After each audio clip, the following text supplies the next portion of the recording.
Hey guys, today my opponent played the craziest first move, or at least one of the craziest first moves possible in chess. He played a4, and it's for some people it's disrespect, but for this person it's a style of playing because I've noticed in another round of the same tournament he played one a3. Then people told me that he sometimes plays like knight a3 or h3 on move one. So he's a strong player. He's an international master, Kirill Kuderinov from Kazakhstan, former Kazakhstani champion. So a strong player. At the top was 2500, and probably since he's not as active now as he used to be, probably he's not like keeping up with the theory, and he wants to like get away from it. So a4 is a way basically to play with black, but having an extra tempo that you use to go a5, something like this. For example, if we turn the board, if I play one e4 and he goes e5, but he also has like a5 and extra tempo. So that's the idea of moving a4 on the first move. So for example, if I reply to a4 with e5, then he goes e4, for example. I don't know what he would have chosen, and it's one e4 e5, like, but with an extra a4 move, and it's not obvious if it's a good move or not, because for example, if we play the Ruy Lopez, the Spanish, for example, opening, and put the bishop here, usually if the pawn is back on a2, a useful move is a3, kicking the bishop, and most lines in the Spanish, in the Ruy Lopez, go with a3, but pawns don't go backwards. So apparently, like, this is some new stuff here. You have to go for some kind of a Berlin with the knight f3. So reverse Berlin defense. Very, very strange stuff. I didn't know what he was going to play. I suspected that he could play some crazy stuff, but of course I was not preparing for a4. And once I saw a4 on the board, I was thinking, what do I do? How do I punish him? Because it's definitely not the best move. Already, like, black is maybe at least equal, or maybe even a tiny bit better. If black plays a5, for example, e5, which is the best move, or knight f6, e6 is even like equal. Initially, of course, I thought of going e5 because I play one e4 with white, and that's basically playing with white, but but your pieces are colored in a different way, and your opponent has this extra move, which is questionable. But I thought probably he would have something prepared here. I don't know what he would have done here. Maybe he would go for some kind of Pirk defense or modern defense with g6, g3, even though it's like already better for black. But I did not want to give him like home turf advantage. I did not want to give him familiarity with this. Probably most people go e5, and also of course I was afraid of the dangerous rook a3 gambit. As we all know, this is like almost winning for white. So that is why I did not go e5. I decided to surprise him in turn, and I went g6. I thought that g6 is a good move. Definitely it's like a good move against any first move of white, against a4 as well. And I thought that, yeah, it's a good move. I also thought maybe d5 is good, but then I don't play d4 and first move with white, so why should I play d5? So I thought, okay, g6, normal move, and let's see what he does. He goes d4, I develop normally, so he's doing everything as if nothing happened, as if like he's playing a normal open, just with a4. And in some variations, in some lines, actually a4 could be useful to prevent me from going a6, b5 in future if I in some lines, for example, go here and want to find check to the bishop. So a4 could be useful. And I was playing this meta game, trying to make this a4 move useless. So of course I don't want to go for a6, b5 plan because he already has a4. Definitely that's not the plan I want to do. So what do? I decide to go c5. I decide, okay, c5 is a definitely useful move. I'm challenging his center, and here he goes e3, and already I'm better. Actually, e3 is not the best move. It's a mistake according to the engine. He should have gone d5, and we could have gotten some kind of a Benoni structure where a4 could be useful, by the way, because sometimes black wants to play b5. But I would be comfortable with playing this. Instead, he goes e3, and now it's not really obvious why he goes a4, because yeah, it's a useful move. It's a useless move. Maybe even in some variations he wants to go a3, b4, because I thought if he takes, for example, in many lines, white wants to go a3 and b4 to hold on to this pawn, to try to do this. But he's gone a4 already, so this is like nuances I'm telling you about. But he goes e3.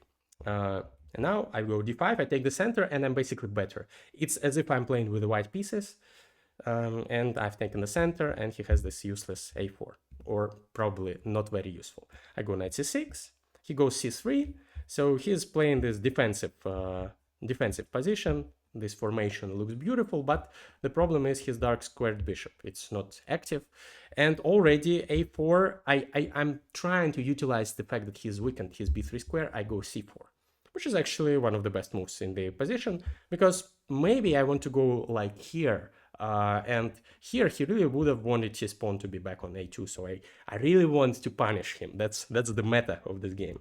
So he goes knight d2, and I go bishop f5, developing. He goes rook e1, and I'm enjoying myself. I've spent quite a lot of time, but I've gotten great position out of the opening. I've outplayed him, at least in this portion of the game. But here is where I start going crazy. I initially wanted to go rook e8 and try preparing e5, or maybe there could have been a plan of knight a5. I also thought of this, or a6 b5 to create a pawn chain of my own. But somehow I started going crazy and I went bishop d3, because I wanted to put my knight on e4 and then to take with a pawn. But it was a miscalculation. This is a stupid idea. And immediately I like his now a little bit better, because he challenges my pawn chain with b3. This is a useful rule of thumb. If your opponent advances his or her pawns, you should challenge them. I go knight e4, attacking also this pawn, but he just takes. And I realized from afar, I thought that I'll just take, but knight d2 is very unpleasant, and those pawns will not be glued together. For example, if I take this, then he can take this, and this pawn is weak, and white is much better. So I've done some stupid things in this game. 2 moves in a row were mistakes or inaccuracies at the very least. So I have to take with the bishop. It is a little bit better, but still I'm worse. He takes, I take, and he trades the light squared bishops. And the problem is that this is a weakness, and also he potentially has a pawn mass in the center. So my d pawn has moved to the c file, so he has more pawns in the center, which is usually a good thing in chess. On the other hand, he's a little bit like clamped here, and his pieces are mostly on the back rank, so I have some counterplay. So I was feeling all right here. I went e5, trying to blow open the center. Of course, he cannot take the pawn, because that would have lost him a piece to a fork. So this pawn is currently not really hanging, so I'm using the time to try to challenge his center, strike in the center, because otherwise he has an idea of going here, for example, or here, and I do not want to give him domination in the center. I go e5, he goes bishop a3, developing with a tempo. It's never a bad idea to develop a piece.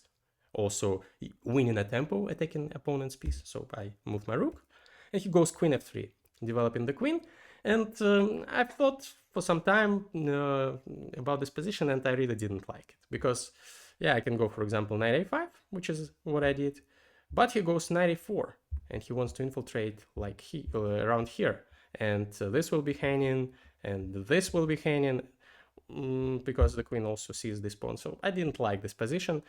Turns out I should have just waited with queen c7 over protecting everything. That's the move that I initially wanted to make, but I didn't like something about it. So instead, I decided to lash out with f5, sacrificing the pawn, which was not a good idea. The engine hates it. But practically speaking, I thought it's a good idea. He goes knight e6, I go e4, pushing his queen around, and he goes back. Now this pawn will be lost, but at least I have some potential pawn storm on this side of the board. And I thought that I have some counterplay, practically speaking. I go rook e6, he takes, and I go king h8, sidestepping potentially some pins with queen c4, because my rook would be pinned here, and there would be lots of unpleasantries.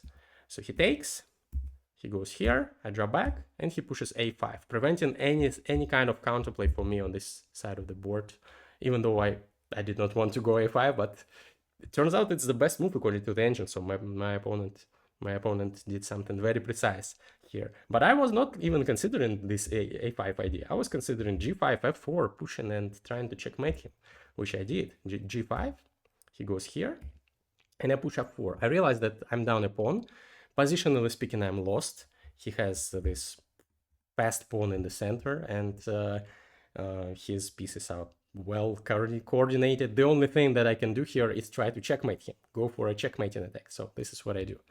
He takes, I take, and I obviously want to go f3 and then to somehow teleport my queen to h3 and checkmate him on g2. That's my plan. So f3, then somehow transferring the queen and asking him what he's gonna do with his king. Oops, spoiler alert. Let's pretend you did not see it. So a5, f4, queen b5, f4, takes, queen f5. It's one of the best moves in the position. Of course, he could have taken this pawn, but I did not care about this pawn. If I'm down one pawn or if I'm down 2 pawns, doesn't matter if I checkmate him. So he decided to not risk it with taking this pawn. He tried to play a defensive role with his queen. Now he wants to take this pawn or both of them. I sacrifice one of them. I go rook f6. He takes on e4 and I push a pawn with check f3. And if he goes here, I want to go here and then here and again try to checkmate him. Obviously, he has an idea of going back to defend, but then I have an idea of trying to attack on this side of the board. So I thought that probably the computer would defend this, but the human not necessarily. But my opponent finds, first of all, a rather nice king h1 move, which is even probably more precise, allowing rook g1 defense, another defense. And once I go here, trying to go for this plan, he goes g4. And from afar, honestly, I just missed this resource, which is very obvious, come to think of it.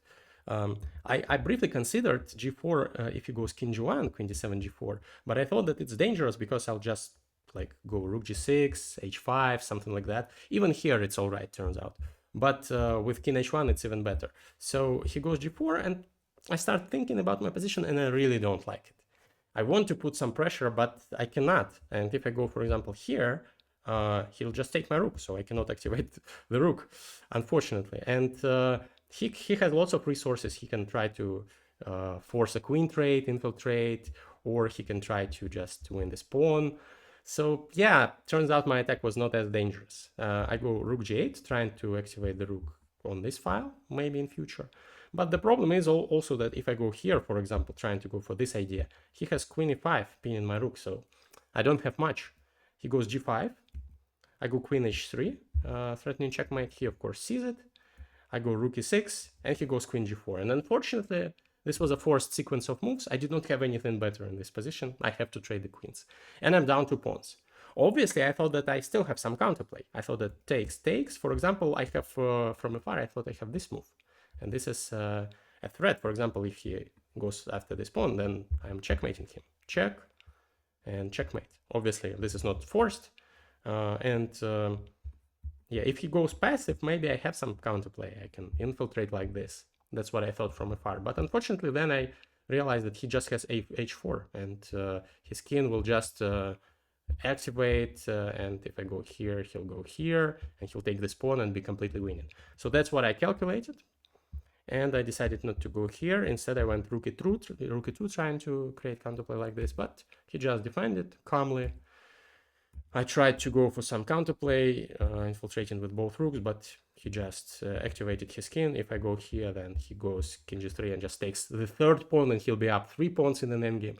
I tried to do something crazy here. I sacrificed a couple of more pawns to go here and try to attack him with the bishop and 2 rooks. Maybe I have some perpetual check ideas here, but he just calmly picks up another pawn. Here I go h5. Because if he goes here, I'll pin him, even though even this is winning because he has so many extra pawns. So giving up a rook for a bishop is fine here. But he takes en passant. I take back. I check him a couple of times. And here I resign because I have no more resources. And this was a very one-sided game. He played at a very high accuracy, I think 95%. And I made just a couple of mistakes in the opening, and then later I was already much worse. I tried to go for some attack, it was not correct, but if I did not do that, then like he would have just squeezed me. So yeah, it's just class difference, I guess.